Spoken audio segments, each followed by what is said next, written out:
Hello everybody, welcome to this edition of the Coaching Conversation. In this series, we're looking to help business owners, business leaders see how coaching can help them and their teams be the people they want to be, achieve the things they really want to achieve in their life. We also aim it at fellow coaches. What we're really looking to do is to show them our experiences and hope that inspires them and helps them develop their own skills and practices. I'm Graham Wiley. I've been coaching business leaders and business owners around the world for the last 2 decades. Nothing more to say now other than get ready, get comfortable. Here comes this edition of the Coaching Conversation. Hello everybody and welcome to this week's edition of the Coaching Conversation. And I'm really excited this week because I'm joined by Whitney A. White from the United States, who has a coaching practice based in Washington, D.C. But today she's joining us all the way from Chicago. Whitney, welcome. Thank you for having me, Graham. I am super excited to be here. Whitney, your website says that you proudly boast about setting joy above everything else and that you proudly live life on your own terms. What do you mean? I'm sure this sounds absolutely crazy in today's age, with us being so busy, so many responsibilities, so much on our plates. But I do the things I want to do. I go after the priorities that are important to me. I enjoy my life. I travel. I spend time with loved ones and friends. I read. I watch the TV shows I want to. And at the same time, I push forward on my business goals and I run a successful business. And so I reject the myth that I have to choose one or the other, choose to be happy and filled with joy, or choose to be successful in my business. I choose both. Wow. I wish we could all do that every day. Whitney, you are a coach, and I want to talk about your coaching practice, but above all else, you're also an entrepreneur. And what does that all mean? How did that come about? What's the background to that? I actually started my journey in entrepreneurship when I was a little kid. So I grew up in a very small town in the countryside in rural South Carolina. And I started a tutoring business when I was in elementary school. So I was basically getting good grades. I was getting all A's, and I started to help younger students with their homework, and their parents would pay me to tutor them and help them get A's in school. And so that was my first taste of entrepreneurship. And since then, I kind of had that entrepreneurial bug, that sense of, wow, I can have an idea and I can bring it to life and I can help people. I can come up with something that's beneficial to someone else and they will pay me for it. And I can make my own money, which was really exciting as a kid. I can have some independence and I can see an impact from the things that I enjoy. So I actually ran that business from elementary school all the way until I graduated from high school and went off to college. And by the time I went off to college, I was making several $1,000s a year. As a kid, I had dozens of clients. And so I learned a lot over those years. As an adult, I started my career in management consulting. I was advising Fortune 500 executives and CEOs, and I was working in a big company. At that time, I was working at Bain & Company, which is an international consultancy, but I still always had that interest and curiosity around entrepreneurship. So a few years later, I decided to start my own innovation firm to be able to advise small business and startup CEOs in a similar way to what I'd done at Bain for really big companies, but I saw an opportunity to do that with smaller companies. And so really over the years since that time, that was 11 years ago that I started my innovation firm, Afara Global. And about 5-6 years ago, I saw a need with the actual leaders and executives that they needed more than business advice. They needed development for themselves. They needed professional development. They needed personal development. They needed coaching. And that led me to start my coaching practice, Whitney A. White. And does that complement your innovation business as well? They still rub along together now? Absolutely. Absolutely. It complements, because often I might work with a client on the innovation side and see where there are needs for their team. So for instance, there are times when my team and I at Afara Global, we will have a client that's looking to launch a new product or grow an existing product. But there are some gaps in terms of those individuals on their team who they're looking to lead, who they're looking to step up, who they are seeing as the folks who really have to carry the baton. And those individuals need the right type of support so that they can develop and step into those roles and fulfill them at a certain level. And so that's where Whitney A. White Coaching is able to come in, and either they're working with me or a team of coaches to help that team get to the level where they need to be as well. It's almost the classic definition of executive coaching, what you've just described. It's exactly what we see in our practice, and all the years we've been doing it. You're working with the organization, and it's the acceleration of capability of the individual that coaching brings about. And obviously, if you do it as a collective with a bunch of executives at the same time, the dynamic effect on the organization's compound, isn't it? So as a coach, as an innovation organization, what would a typical client look like? What sort of person, what sort of organization? Really, we work across industries, but what stands out is that they have a desire to innovate and go outside the box, to try different things.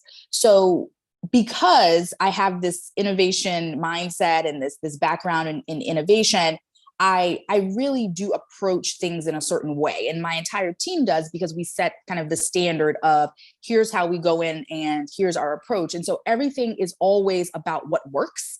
It's always very data driven. We're always very big on testing. And so there are times when an organization might know that they need coaching, but they may not be as familiar with some of the approaches or as familiar with what the options are in terms of working together. And so for us, we really come in and we're excited to be able to get our hands dirty, observe the teams, be the fly on the wall, be able to do those surveys and assessments and really hear from everybody to understand what the needs are. And then we're going to come up with a customized set of approaches and solutions for that team. So sometimes that means that we're working with certain leaders in the organization, because we say, based on what we've seen, these are the folks who are needed to be the change agents. These are the folks where they set the tone. If we work deep dive, one-on-one sessions with these people and we get them moving in a certain direction, the whole team's going to move in that direction. On the other end of the spectrum, there are times when we work with the entire team. We'll come in, we do retreats, we do workshops, and we work with everyone on the team. And then there's a whole array of options in between. But typically, we're either working one-on-one with a group of key individuals, or we're working with the entire team in a bit of a higher touch way where we're doing the workshops and the retreats over a shorter period of time. I certainly recognize how important it is that the client, the coaches are open to change and open to development, because a coach is just a facilitator. We can't make people be something they don't choose to be.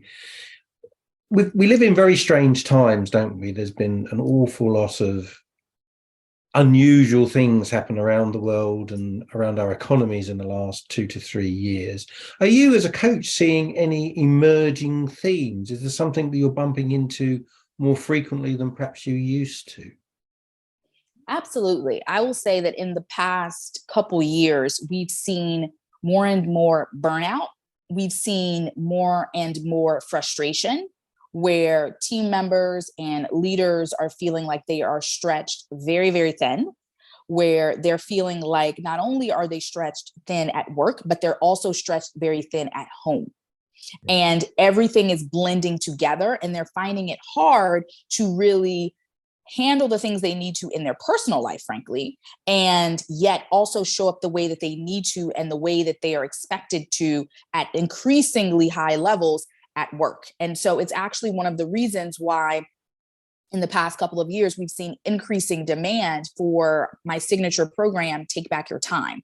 So we're helping organizations, we're helping their teams, we're helping executives really get into the nitty gritty and understand, you know what are my biggest priorities? And how do I focus there? How do I cut through the noise of all the other things that are draining my time, that are pulling away my attention? And how do I make sure I set up the right systems, the right structures, so that everything can happen, everything gets done that needs to get done, but I am not careening towards a cliff of burnout? Yeah, I absolutely mirror that. Certainly in the last 2 years since return to work, or the returning to work since the pandemic, it's been absolutely clear that burnout in all of its different forms is a rising subject. And perhaps more encouragingly, people are more prepared to admit it. They're prepared to say, this is becoming an issue for me. Can you help? And then obviously you can do the things you can do as a coach to help them work out what their priorities are and get balance back into their life, both in terms of work and in terms of home. And it's definitely right, I think, in my experience, to mirror yours, that this is now a subject that's not taboo. This is now a subject that people are prepared to own up to focus on, to want help with. And certainly we've worked hard on a mental fitness program that we've been working with, and it's become very popular. It's become very practical. It's become the sort of solution that a wide variety of our clients tap into, in addition to the more goal-orientated, goal-focused coaching programs. What do you enjoy as a coach the most? What's the satisfaction for you in being a coach? I get so excited and feel so rewarded when I see clients achieve big transformation, big change. So when they come into those first sessions with us, and this happens whether we're doing a workshop, whether we're doing a retreat, or we're doing more traditional executive coaching one-on-one, we have a set of exercises that we do essentially to get started.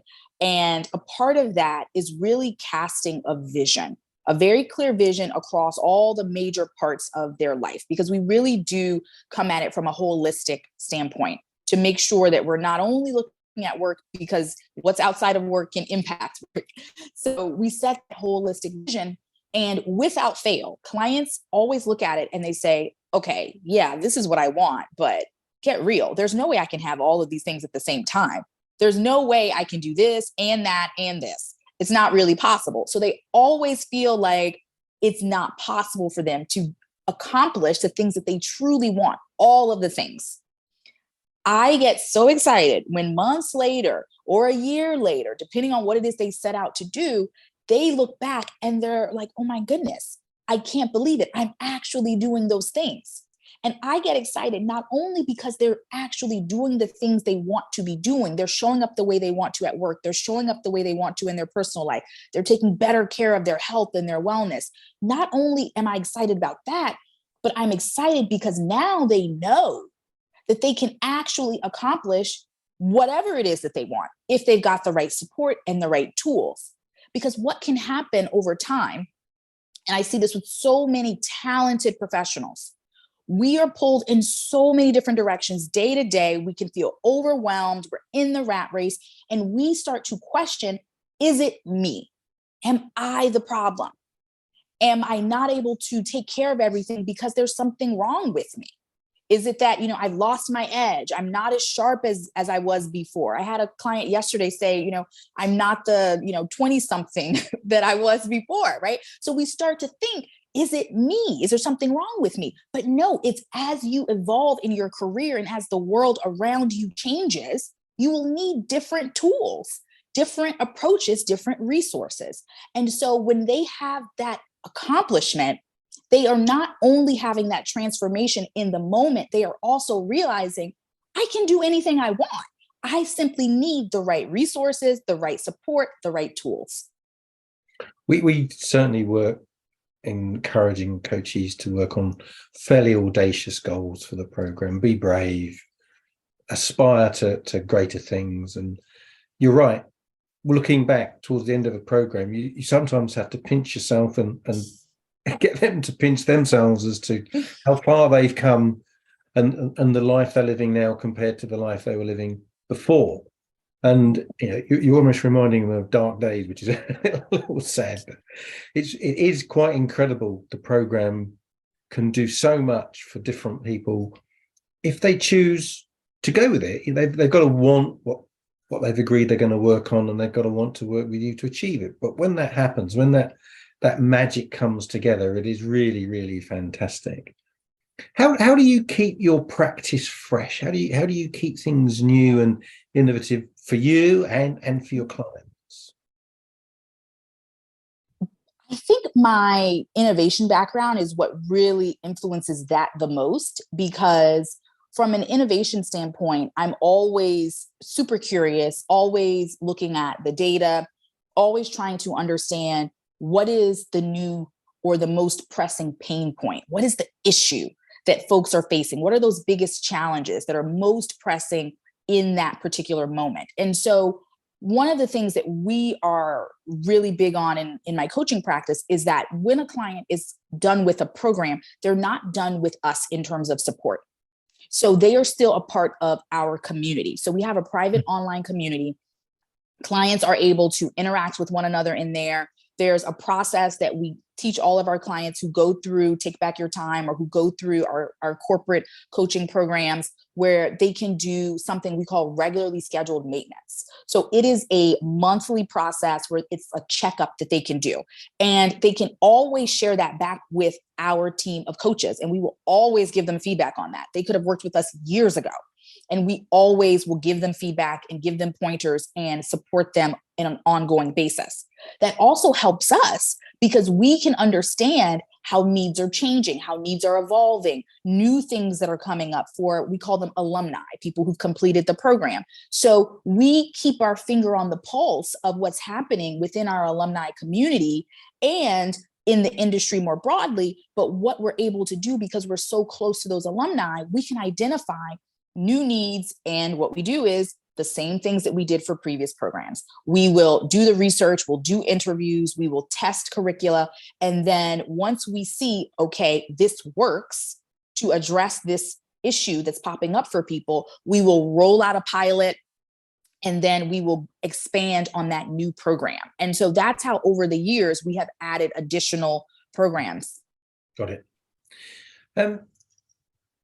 From your experience, both as an entrepreneur and with an innovation business that's moved into coaching, what advice would you give to somebody who's perhaps listening or watching this, who's thinking about becoming a coach, who's thinking about perhaps a career pivot or something?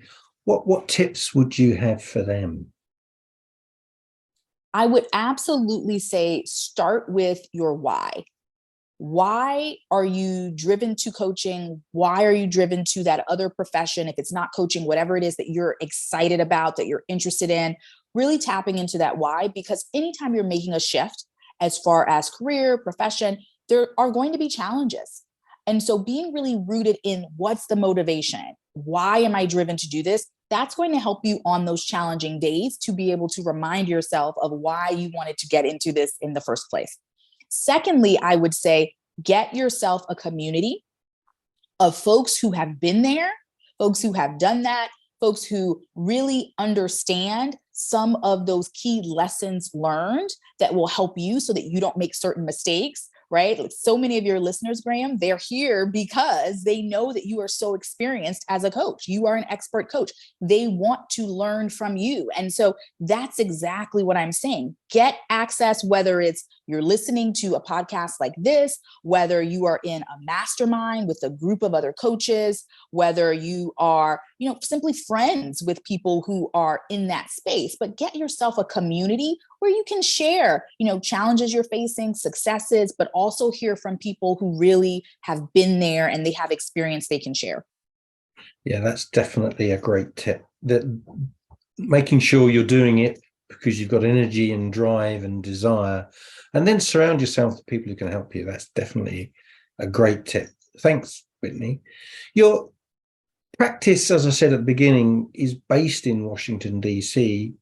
maybe in Chicago today, but do you work mainly in the States? Do you reach further abroad than that? What is your international profile, as it were?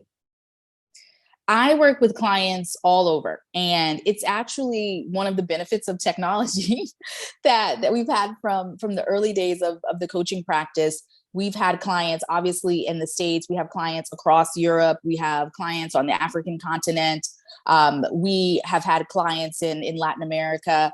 So we're really fortunate that we're able to work with clients across the globe on the virtual side. And then when it comes to in person, maybe I attract clients who like to travel. I'm not sure. But sometimes I'm traveling to clients for those retreats, for those workshops.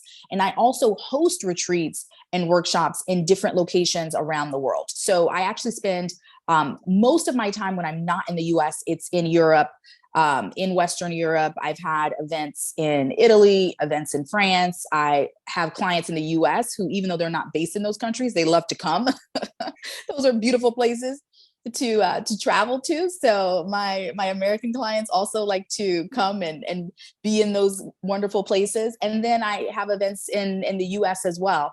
And what I've seen by having such a broad range of clients all over the world and having clients interact with one another is that it's such a benefit to the clients because they get to be a part of a community with individuals who are leading business in different parts of the world. They get to expand their network with individuals all over the world, and they get to learn about business culture in many different places. And it's also fun for me because I love to travel and I love different cultures. Yeah, me too. It's really funny this. We should compare notes. I mean, I've got clients in Chicago and California and Texas and Beijing and all over Europe as well as all over the UK. We could probably save ourselves a lot of air miles if we did that carefully. It's true. I really enjoy the international dimension. I think it helps me as a coach. I think I learn from being exposed to multicultures. I think that's really good for me. I think I bring something to them in that context. And yeah, I absolutely endorse everything you say. You can absolutely coach very, very effectively now with today's digital technology. There's no doubt about it. But I do also like the face-to-face. I do like the one-to-one arrangement where you get to shake hands, you get to talk, and it seems to be as effective, or if not more effective, face-to-face, but you still can be very effective digitally, I find. When we're coming to the end of this edition of the Coaching Conversation, it would be rude of me not to enable our clients, or our audience at least, to reach out to you. How could they find you? They can find me at whitneyaWhite.com. So super easy, simply my name, whitneyaWhite.com. They can come there and you guys can find out more information on our programs and also join my email list so that you can find out whether I'm in your neck of the woods with an event. Maybe come see me in person, or if we've got any special digital events that you can attend. But absolutely visit us at whitneyaWhite.com and sign up for my email list. Don't worry, we don't spam you. We only send emails when we have something special going on. So, so those are the only emails you get from us, but whitneyaWhite.com. Whitney, thank you very much for your time today. We're at the middle of December. So for me, thank you very much and have a really fantastic Christmas. Thank you so much, Graham. I hope you have a wonderful holiday season and a wonderful new year. Thank you. Bye-bye. Bye-bye. Bye-bye. So there you have it. That was the latest edition of the Coaching Conversation. Hope it was useful. Hope it did what it was meant to do for you. If you want any more information about our coaching practice, it's at the executivemindset.co.uk. While you're there, you can book your own free session, which will give you a much deeper insight to what coaching can really do for you. If you enjoyed the session, please give us a good rating. And if you want to reach out for further information, do email me at theexecutivemindset@sagegreen.com. That's about it for this time, and look forward to seeing you next time. Bye.